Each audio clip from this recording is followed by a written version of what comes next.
Hai Sobat IMI, ada info nih. Akhirnya Sean Glyle dan tim United Autosport 95 menang lagi di ajang World Endurance Championship.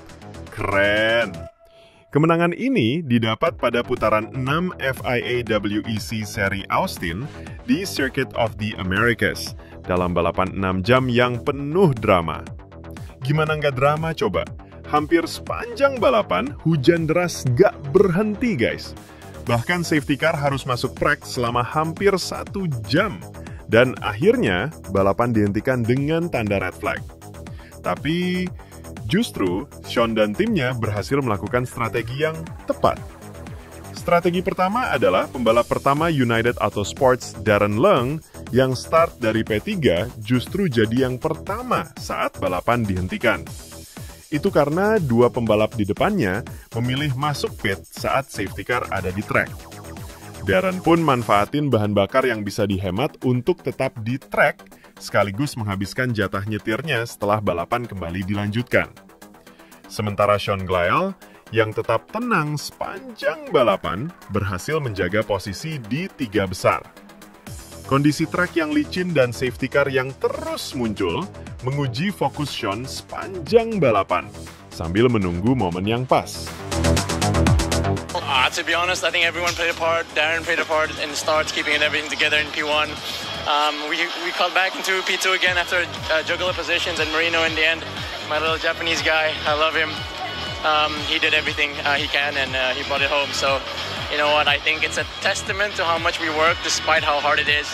And I think all three of us know that it doesn't matter how much you get put. Ketegangan selanjutnya, sekaligus jadi momen yang menentukan hasil balapan, adalah ketika Marino Sato mengambil keputusan besar dengan memilih ban kering meskipun trek masih basah. Dan ternyata, keputusan Marino nggak salah.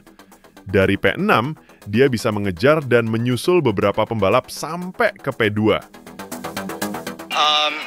Yeah, luckily I wasn't the first one to go on the slicks, but I was very much communicating with the team in the garage. I was on the bottom for 90% of the lap, talking what tire we would put. I was very busy talking more than driving, but in the end, what we did was the right choice, and it was very tricky first few laps, but we managed to make it work.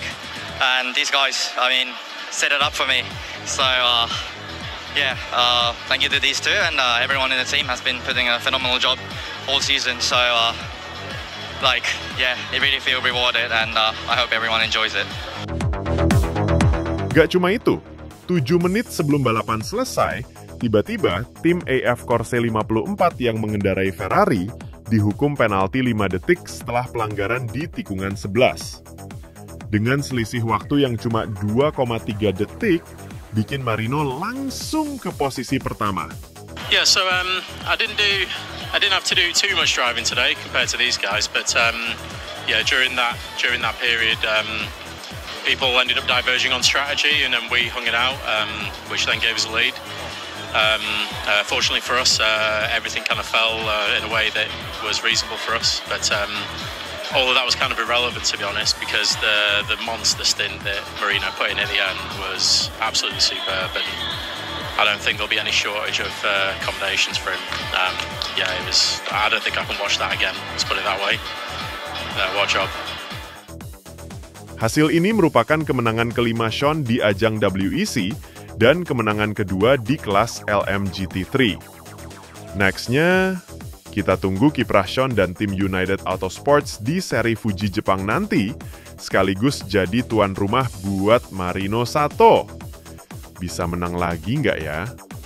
Semoga.